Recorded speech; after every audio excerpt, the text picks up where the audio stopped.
All right. Well, welcome everyone to this Liberty Ventures webinar. I'm super excited for you to be here with us today as we continue to build out the business network for leaders, investors, executives, and entrepreneurs who are committed to living out and advocating for the principles of capitalism. These webinars are just one example of the ways that we bring a community of like-valued business leaders together to share insights, opportunities, and ways to collaborate with each other. And today, we're going to have an amazing conversation with Eldar from the CPA Dude talking about real estate as the ultimate wealth engine.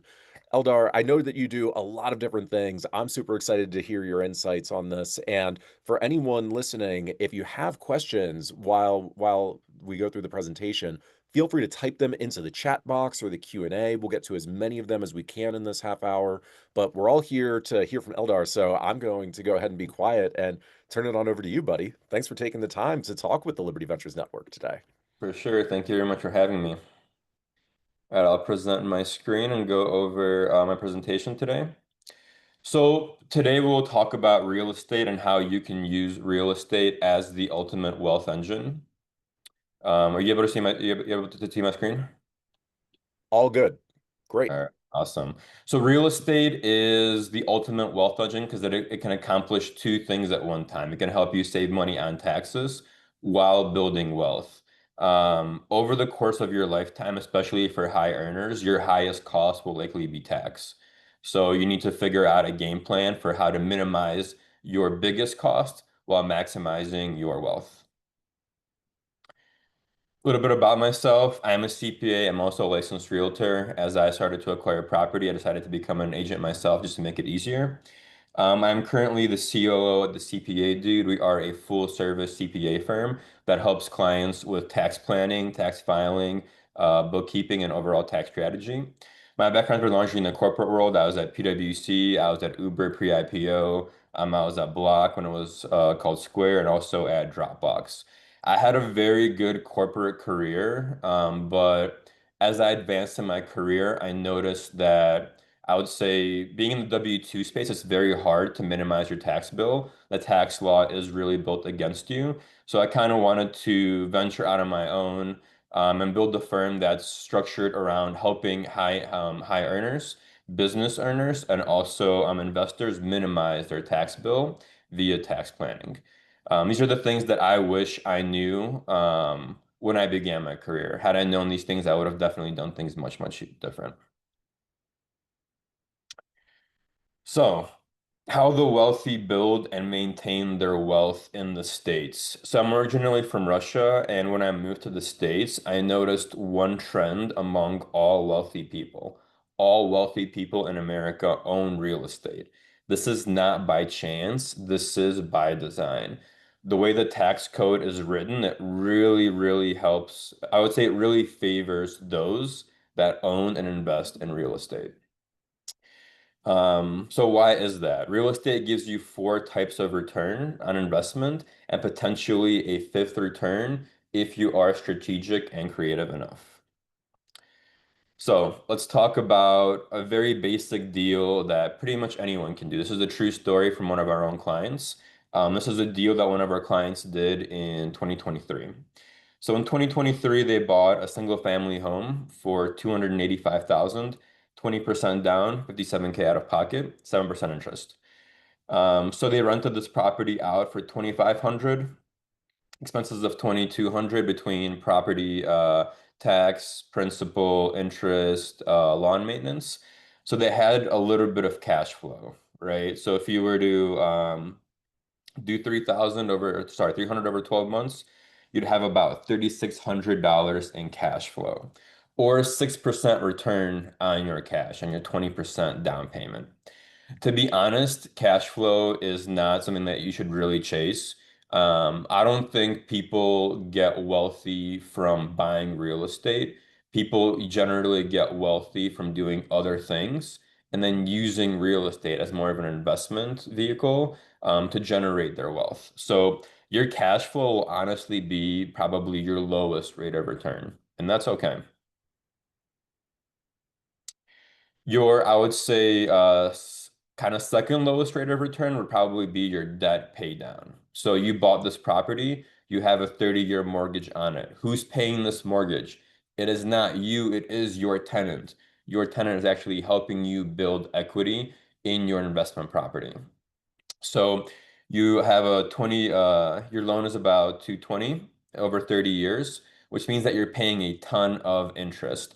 So if you were to break it out over 30 years, you're really gaining about 7,500 in forced equity every single year or a 13% return.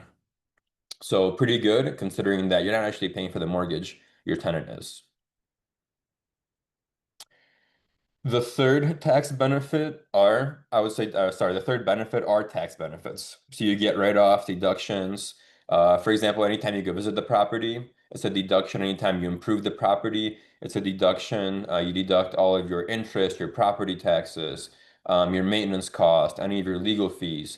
Those are all deducted from your property. And then also you have depreciation, which is a non-cash expense. We'll dive into depreciation a little bit later, but depreciation is a very, very powerful tool because it's an expense on paper, but it's not an expense in reality. That is generally why real estate can have positive cash flow, but be in a negative for a tax position, which is honestly the best. You're generating cash in real life, but on paper, it's a loss and it's actually helping you save money on taxes. And the fourth and the best is definitely appreciation. So this property actually appreciated even in a down market. So they bought it at 285K. It's now currently worth about 311K or a $26,000 increase year over year, which means a 9% return, again, for doing nothing, just for holding the property. The beauty of real estate also is that it's a leveraged asset. You put 20% down, but every single dollar of appreciation that occurs thereafter is entirely yours.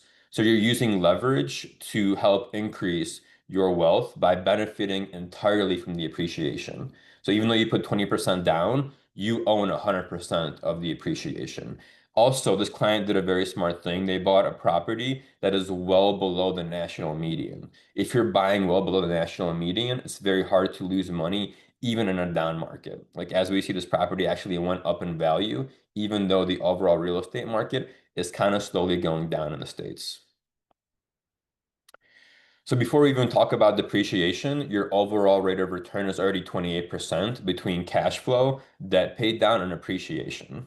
And you more or less don't do much, right? You buy a property, get a tenant in there, collect rent, and you're getting a 28% return just by not doing all that much work.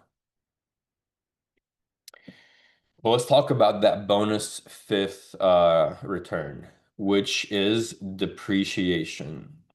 So depreciation will actually increase your real estate loss. If you're strategic with your CPA, you can use this real estate loss to offset your active income. So your W-2 income, your business income, and even your investment income. So real estate is great regardless of what stage of life you're in. If you're earning money, great. You can reduce your income via W-2. If you're via real estate. If you're selling your business, great. You can reduce your net capital gains via real estate. If you're gearing for retirement and you want to do a Roth conversion, great. You can reduce your Roth conversion tax bill via real estate. Real estate is really a trump card that helps you offset any type of taxable income, which is why it's so powerful. There are a lot of different strategies that you can use to get involved in real estate, right? You can do the short-term rental loophole, you can do real estate professional status, syndication, flips, bursts. There's a variety of different things that you can do to get involved with real estate. It's very important that you are actively planning with your CPA and that your CPA understands these strategies. If they don't understand these strategies, then they likely aren't going to be able to give you a favorable tax result. But just be aware that you can use depreciation to offset your active income. It's a very, very powerful tool.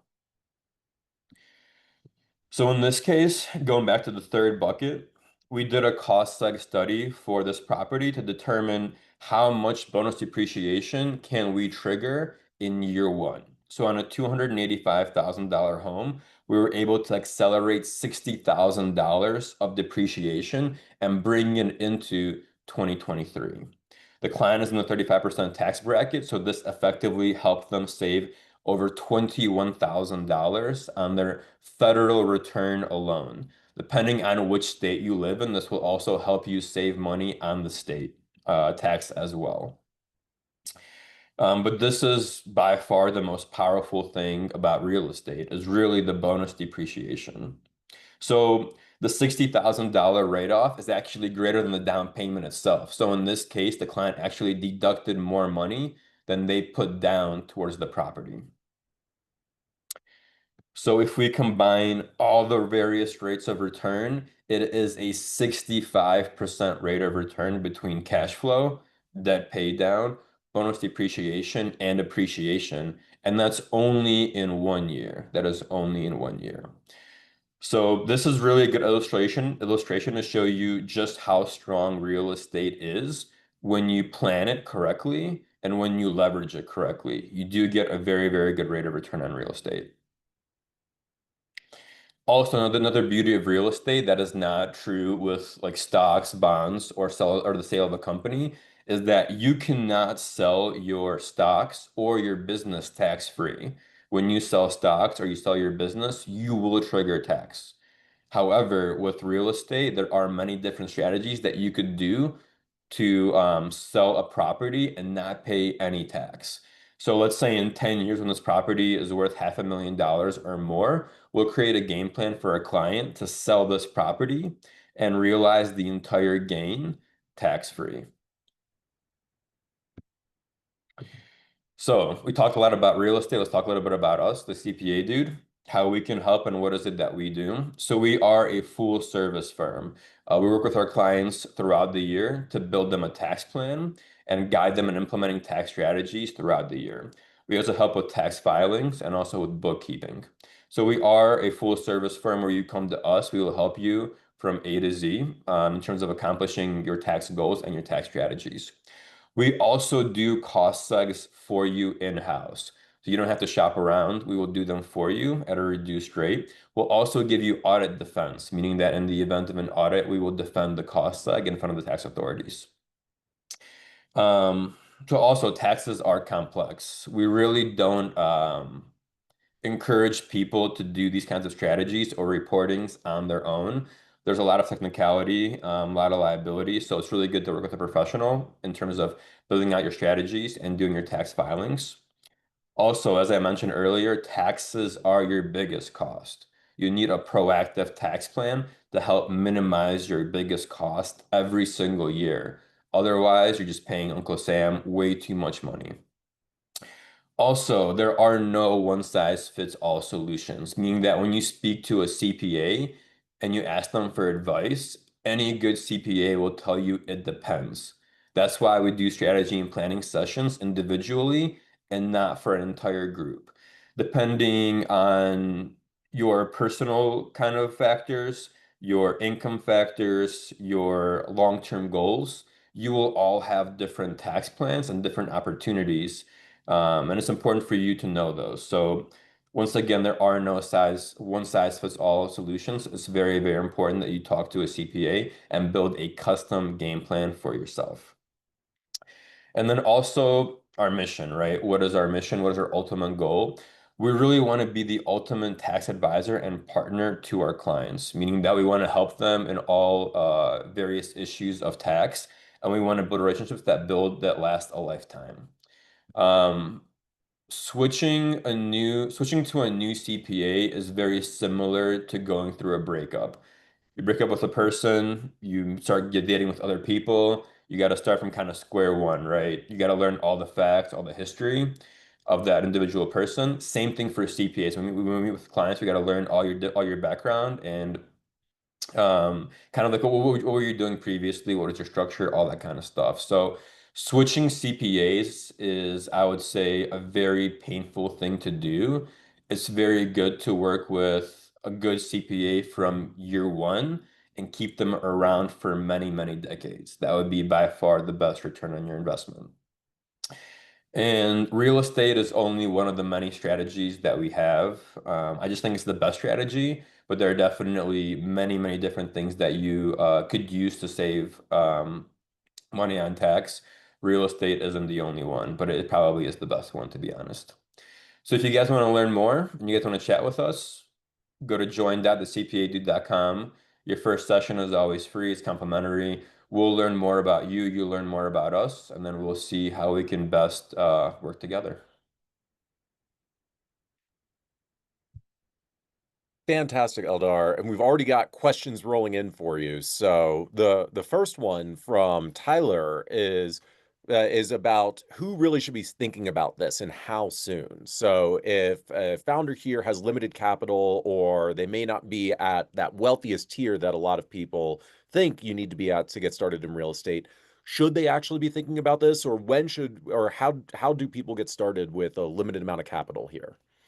Definitely. So I would say build up your income first. So if you're making like 100K, probably not worth it for you to get into real estate just quite yet. If you're, let's say, a business owner and you're at about 150,000, probably makes sense. If you're a W-2 earner and you're above 200K, probably makes sense as well. But people like real estate isn't used to get wealthy right away. Real estate is used to number one, save money on tax, and number two, get rich very, very slow. Fantastic. Now, I'm going to see if we can actually allow people to ask questions directly themselves. DB Cruz, are you with us? Uh, yeah, yes, I am. This is David. Perfect, David. Go ahead. Yeah, it was just to ask about the fifth bonus that you put up there. Because if you're planning, it's like if, for me and my family, which we're looking at the first time home buyers programs, but I'm wondering if all of these benefits are kind of packaged into that FHA, the first time home buyers programs, or not. Definitely, yeah. So these benefits are only for investment properties, which means properties that you do not live in, which is not your primary home. You can still Okay. leverage FHA to do these types of schemes. Generally, when you do a conventional loan, like an FHA loan, you have to live in your property for 1 year. So most of our clients who buy via FHA, they'll move into the property, live there for 1 year. In year two, they move out and then that property becomes an investment property. That's when you can start leveraging real estate deductions to start minimizing your tax bill. Also, be aware you can buy a multifamily with an FHA loan. Say you buy a triplex, you can live in one unit, the other two can be investment units, and you can still bonus depreciate those two investment units. Okay, yeah, I have heard that it's up to 4 units, and then anything more than that doesn't, it's not eligible anymore for the FHA. You are correct. So any 4 units is below is residential, that would be FHA eligible. 5 units that is above is commercial. You would need to do a commercial loan. Thank you. Awesome. Thank you, David. And George, I see that your hand is raised. Can you unmute yourself? Do you have a question? Yes, I wrote the question down, but my question is, um, lawyers have a, a client lawyer confidentiality, and they don't have to reveal anything directly to the government. Is that the same with CPAs? No, so CPAs don't have what they call client privilege. Um, all of our communication is well, definitely private. However, in the event of a subpoena, let's say the court does subpoena us, we do have to go and present everything to the court. Having said that, we are a professional firm. We would never advise anything that we wouldn't feel comfortable reporting. We also do have a former IRS auditor on staff. Who's a manager with us currently. So we are well aware what would trigger like an IRS flag or trigger an audit. So all of our strategies, are definitely very, very safe. Otherwise, we wouldn't pitch them because if we did get audited and our strategies weren't kosher, we would lose our license. I have a follow-on question, which is that I'm not in an immediate position to want to change my CPA, but you know, it's quite possible that I might be interested in doing some business with you guys. But do you consider that? Definitely. So we have various packages that clients enter into. For example, a lot of our clients will say, "Oh, I like my bookkeeper, I like my current preparer. I just want you guys for strategy." We say, "Great. We'll do your tax strategy. We'll tell you what to do, how to do it. We'll even tell your current preparer how to report it. We just won't do any of the reporting and any of the bookkeeping." Okay, very good. Thank you. Definitely. Thank you, George. So we do have another question in the Q&A here I want to elevate. The examples that you listed and what you're focused on, Eldar, for investment properties, but are there benefits that this can offer if someone wants to use that real estate purchase as their primary residence as well? Definitely. So a lot of our clients do this in very, very expensive areas. So we have a lot of clients that are in the San Francisco Bay Area where home prices are 2 to 3 million for like, a decent starter home. In that case, they buy their property as an investment property. They'll maintain as an investment property for 1 or 2 years, get the bonus depreciation deduction, lower down their tax bill, and then move into the property. Also, I just want to caveat, this is only with respect to US properties. You cannot bonus depreciate foreign real estate. That's a really good point. If people are looking at international properties, are there any types of benefits that can be utilized for that?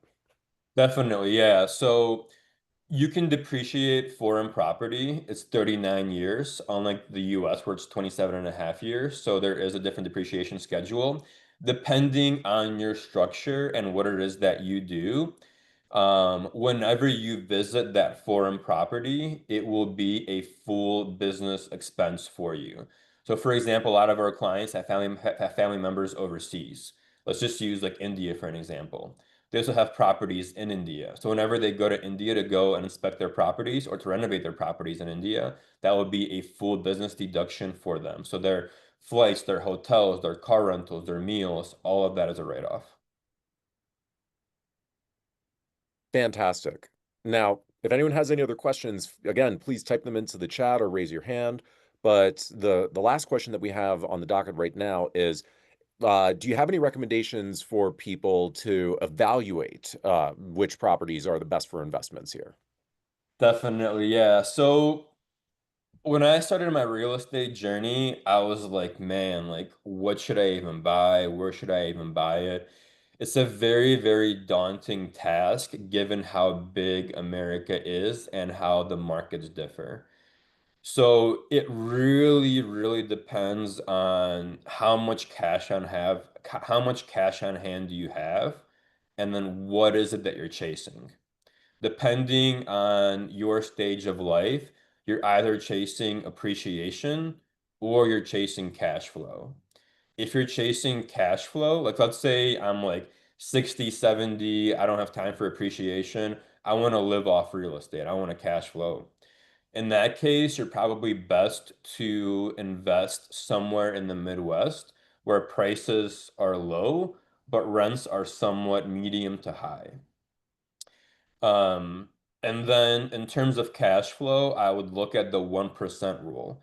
The 1% rule, also known as the golden rule of real estate, states that your total 1 month rent should equal to 1% of the purchase price, at least.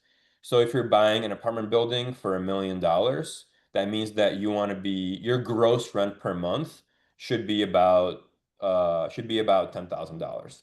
That would more or less guarantee you cash flow, right? The higher that number, the more cash flow you have. That is for, I would say, older clients that are looking for cash flow. For younger clients that are in their 20s, 30s, 40s, that are okay with waiting for appreciation, you really, really want to chase appreciation, right? As I showed in the other slide, appreciation will be your greatest rate of return. It will beat cash flow every single time. So if you're chasing appreciation, just look at where people are moving to. So a very popular site is the U-Haul Migration Index. If you Google U-Haul Migration Index, U-Haul will tell you where people are moving to. They are moving to mainly like 8 or 9 states. Target those states, and you will get appreciation over the long run. So my favorite markets are in the Southeast. I'm a big fan of Tennessee, the Carolinas, Georgia, and Florida. You have pretty cheap home prices, but a lot of population growth, which is very, very good for appreciation. Amazing. Now, my last question that I have for you, Eldar, is what's the most common mistake that you see people make when they get started in real estate? Yes, the most common mistake, and I'm guilty of this as well, is that people are looking for houses that they want to live in. That is the biggest mistake early investors make. Remember, you are not living in this house. You're probably never going to see it after you buy it. Evaluate the property as a rental for somebody else, not as a rental for yourself. That is the biggest mistake I see. Amazing. Well, it looks like we've gone through all the questions right now. In the last few minutes that we have, is there anything that we haven't covered that you want to convey to everyone here or who is listening to the recording? Definitely, yeah. So a lot of people will say like, "Oh, I don't have any money to invest in real estate. Like, I make all this money, but I'm paying for my kids' school. I have a car loan. I have this. I have that."